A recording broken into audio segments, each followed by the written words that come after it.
প্রথমেই আমাদের প্রথম আলো বার্তার পর্দার সমস্ত দর্শকদের জানাই শুভেচ্ছা, অভিনন্দন এবং শুভকামনা। সেই একই কথা, সেই এমন একটা প্রতিবেদন দেবো আপনাদের মনকে নাড়া দিয়ে দেবে। আজকে সেই প্রতিবেদন দেবো যে প্রতিবেদন আপনাদের রাগ হবে। কারণটা কি জানেন? আজকের হেডলাইন থাকলো এটাই: 12 বছরের এক শিশু কন্যাকে শ্লীলতাহানি করলো এক চায়ের দোকানের মালিক। এটাই থাকলো আজকের হেডলাইন এবং এটা দিয়েই শুরু করছে আজকে প্রথম আলো বার্তার প্রতিবেদন। দেখতে থাকুন, আমি অমর চ্যাটার্জি। প্রথমেই আপনাদের বললাম যে আজকে 12 বছরের এক শিশু কন্যাকে শ্লীলতাহানি করলো এক চায়ের দোকানের মালিক। আমি আসছি মূল পর্বে। আবারও কাঁচরাপাড়ায় 12 বছরের শিশু কন্যাকে শ্লীলতাহানি করার অভিযোগ পাড়ারই চায়ের দোকানের বিরুদ্ধে। চায়ের দোকানের মালিক শ্লীলতাহানি করলো 12 বছরের এক শিশু কন্যাকে। কিরম ট্যাকটিস দেখুন! সেই 12 বছরের শিশু কন্যাকে শ্লীলতাহানি করার আগে সেই চায়ের দোকানের মালিক বলল যে তাকে যখন মেয়েটা এসছে তাকে বলল, আমি চাবি খুঁজে পাচ্ছি না, তুই দোকানে ঢুকে চাবিটা খোঁজ। তখন সে বলল, আঙ্কেল ঠিক আছে, আমি তাহলে তোমার দোকানে ঢুকে আমি চাবিটা খুঁজছি। ঠিক সেই মুহূর্তে ওই চায়ের দোকানের মালিক 12 বছরের এক শিশু কন্যাকে শ্লীলতাহানি করলো। আপনাদের শোনাবো সে 12 বছরের মেয়ের মা কি বলছে, আর যে শ্লীলতাহানি করেছে সেই চায়ের দোকানের মালিক তার বউ আবার কি বলছে সেটাও শোনাবো আপনাদের। কারণ আমাদের প্রতিনিধি, আপনাদের বলেছিলাম, সমস্ত জায়গা ছড়িয়ে আছে প্রথম আলো বার্তায়। সেই সত্যটাকে তুলে ধরা আমাদের কাজ আপনাদের সামনে। দেখুন সেই কাঁচরাপাড়া সেই দৃশ্য, 12 বছরের এক শিশু কন্যাকে শ্লীলতাহানি করার সেই দৃশ্যটা দেখুন। এবং মা, সেই 12 বছরের মা এবং সেই চায়ের দোকানের মালিকের বউ কি বলল আমাদের পর্দায় সরাসরি শুনুন। এইবার আপনাদের নিয়ে আসছি হুগলি জেলায়, আমাদের জেলায়, এই হুগলি জেলার হিন্দমোটরে, যেটা কোনো দিন হয়নি সেই ঘটনা ঘটল আজ। আসছি মূল পর্বে। ধর্ষণের চেষ্টায় অভিযুক্ত যুবককে হিন্দমোটর বিদ্যাসাগর বাজার থেকে গ্রেপ্তার করে নিয়ে যান উত্তরপাড়া থানার পুলিশ। প্রত্যক্ষদর্শীরা জানান, হিন্দমোটরে রেলের যেসব বেসরকারি টিকিট কাউন্টার রয়েছে বিদ্যাসাগর বাজারে, ওই যুবক ছেলে সে এক যুবতীকে জোরপূর্বক ধর্ষণের চেষ্টা করেন। পার্শ্ববর্তী দোকানের মালিককে সেটাকে রক্ষা করেন। ভিডিও ফুটেজে দেখা যায় ছেলেটি সামনে দাঁড়িয়েছিল এবং পরবর্তীকালে সে মেয়েটির উপর ঝাঁপিয়ে পড়ে এবং পার্শ্ববর্তী দোকানদাররা, পথ চলতি মানুষেরা আসে তাকে ধরে আটকে।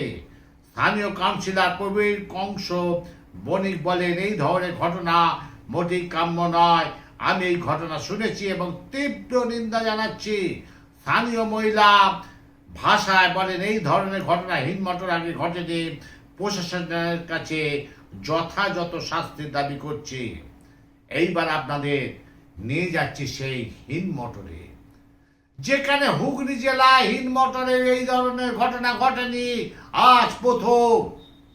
সে এখন সেই বেসরকারি টিকিট কাউন্টার রয়েছে, সেই টিকিট কাউন্টারের যুবক এসে একটা মেয়েকে ধর্ষণের চেষ্টা করে। এইবার দেখুন আমাদের পর্দায়, আমাদের প্রতিনিধি সেখানে ছিল। দেখুন মেয়েরা কিভাবে ঝাঁটা মারছে ওই ধর্ষককে। শুধু তাই নয়, পুলিশ এসছে, প্রশাসন এসছে, উত্তরপাড়া থানা থেকে সাধারণ মানুষও মারছে। সরাসরি দেখুন সেই দৃশ্য। এইবার আসি পুরোপুরি অন্য খবরে। কল্যাণী এইমস থেকে বেরিয়ে কাঁচরাপাড়ার কাপাইয়া বাস থেকে দক্ষিণেশ্বর দিকে রওনা দিলেন ভারতের রাষ্ট্রপতি দ্রৌপদী মুর্মু। আজকে তিনি কল্যাণী এসেছিলেন, সেই কল্যাণী এইমস হসপিটালে, যেখানে মানুষ আজ খুব উগড়ে দিলেন সেই রাষ্ট্রপতির কাছে। আর সেখান থেকে সরাসরি দক্ষিণেশ্বরে এলেন সেই আমাদের রাষ্ট্রপতি, সেই দ্রৌপদী মুর্মু। সরাসরি দেখুন আমাদের প্রথম আলো বার্তার পর্দায় সেই দৃশ্য। এইবার আপনাদের দেখাচ্ছি একটা আতঙ্কের খবর। হ্যাঁ, বাড়িতে হাতির হানা, ঘর ছেড়ে পালালেন দম্পতি। ফালাকাটার পশ্চিম শালকুমারে বুনো হাতির হানা অব্যাহত। সোমবার রাত 12টা নাগাদ বুনো হাতি আক্রমণ করে বুদা ওড়াও বাড়িতে। বাড়ির একটি ঘর দুদিক থেকে ঘিরে ধরে দুটি হাতি। কোনো ক্রমে ঘর থেকে পালিয়ে অন্য ঘরে আশ্রয় নেন ওই দম্পতি। ওই ঘরটি টিনের বেড়া 3 দিক থেকে ভেঙে গুড়িয়ে দেয় দুটি হাতি। পাশেই বিধবা ননি ওরাও এর বাড়ি। রান্নাঘরে বেড়া ভেঙে ঘরে শোকেশ ভেঙে ফেলে হাতি। বিধবা ননি ওরাও 3 মেয়েকে নিয়ে বাড়িতে থাকে। তিনি বলেন, 3 মেয়েকে নিয়ে রাতে হাতির ভয় কান্না করেছি। ননি ওরাও এর মেয়ে হেমন্তী ওরাও বলেন, বন দপ্তরের পক্ষ থেকে নিরাপত্তার ব্যবস্থা করলে ভালো। দিদি, বোন, মা, আমি বাড়িতে থাকি, প্রায় হাতি আসে, আমরা খুব ভয় আছি। ওখান থেকে কিছুটা দূরে আমিনুর মিয়ার বাড়ি। বাউন্ডারি বেড়া ভেঙে বেশ কিছু সুপারি গাছের পাতা খেয়ে নেয়। গ্রামের হাতি হানা রয়েছে জানতে পেরে সকালে বাড়ি পরিদর্শন করেন দক্ষিণ খয়ের বাড়ি বিট অফিসার প্রকাশ সুব্বা। বিট অফিসার প্রকাশ সুব্বার সঙ্গে যোগাযোগ করা হলে তিনি বলেন, ক্ষতিগ্রস্তরা আবেদন করলে সরকারি নিয়ম অনুযায়ী ক্ষতিপূরণ দেওয়া হবে। এছাড়া ওই এলাকায় আজ থেকে বন দপ্তর কর্মীরা বন কর্মীটিকে সঙ্গে নিয়ে টহলদারি কাজ করবে। এইবার আপনাদের দেখাচ্ছি আমাদের প্রতিনিধি, প্রথম আলো বার্তার প্রতিনিধি সেই জায়গায় ছিল। আর বাড়ির দৃশ্যটা দেখুন, ভেঙে তছনছ করে দিয়েছে। যেখানে বিধবা একজন মেয়ে থাকে, 3 মেয়েকে নিয়ে সে বসবাস করে, সেই চিত্রটা একবার দেখুন। 2টো বুনো হাতি কিভাবে গুড়িয়ে দিল একটা বাড়ি, গরিব লোকের বাড়ি। সরাসরি দেখুন সেই দৃশ্য। এবার আপনাদের দেখাচ্ছি একটা অবাক করা কাণ্ড। আপনার আমরা যে দেশে থাকি, আমাদের ভারতবর্ষে আমাদের একটাই কার্ড, আধার কার্ড। প্রথমে ছিল রেশন কার্ড, তারপর হলো ভোটার কার্ড, তারপর হলো আধার কার্ড। এইবার আপনাদের দেখাচ্ছি একটি লোকের 2টি দেশের কার্ড আছে, বাংলাদেশের কার্ড আবার ভারতের কার্ড। দেখুন, আমি মূল পর্বে আসছি।